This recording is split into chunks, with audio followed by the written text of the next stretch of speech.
মালয়েশিয়ার কুয়ালালামপুর আন্তর্জাতিক বিমানবন্দর থেকে ৮০ বাংলাদেশি সহ ৯৯ বিদেশিকে দেশে ফেরত পাঠানো হয়েছে। নিরাপত্তা যাচাইয়ে উত্তীর্ণ হতে না পারায় তাদের মালয়েশিয়ায় প্রবেশে অনুমতি দেওয়া হয়নি। খবর মালয়েশিয়ার ন্যাশনাল নিউজ এজেন্সি বার্নামার। ২৫ জুলাই বিমানবন্দরে পরিচালিত ৭ ঘণ্টার বিশেষ অভিযানে ৪০০ জনেরও বেশি যাত্রীর বিস্তারিত তথ্য যাচাই করে মালয়েশিয়া সীমান্ত নিয়ন্ত্রণ ও সুরক্ষা সংস্থা। উচ্চ ঝুঁকিপূর্ণ ফ্লাইটের যাত্রীদের লক্ষ্য করে এই অভিযান চালানো হয় বলে জানিয়েছে স্থানীয় কর্তৃপক্ষ।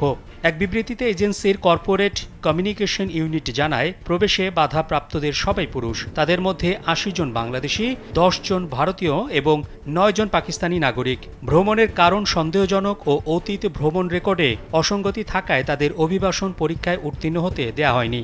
বিবৃতিতে আরও বলা হয়, প্রাথমিক জিজ্ঞাসাবাদের পাশাপাশি তাদের ভ্রমণ নথি, ব্যক্তিগত পটভূমি ও উদ্দেশ্য যাচাই করা হয়। পরবর্তী সময়ে প্রচলিত আইনি প্রক্রিয়া অনুযায়ী তাদের নিজ নিজ দেশে ফেরত পাঠানো হয়েছে। একেপিএস জানিয়েছে, মানব পাচার ও সোশ্যাল ভিজিট পাসের অপব্যবহার ঠেকাতে এ ধরনের অভিযান নিয়মিতভাবে চালানো হবে। সংস্থাটি মানব পাচারের বিরুদ্ধে সক্রিয় পদক্ষেপ ও প্রতিরোধমূলক কৌশল হিসেবে এই উদ্যোগকে জোরদার করার কথা বলছে।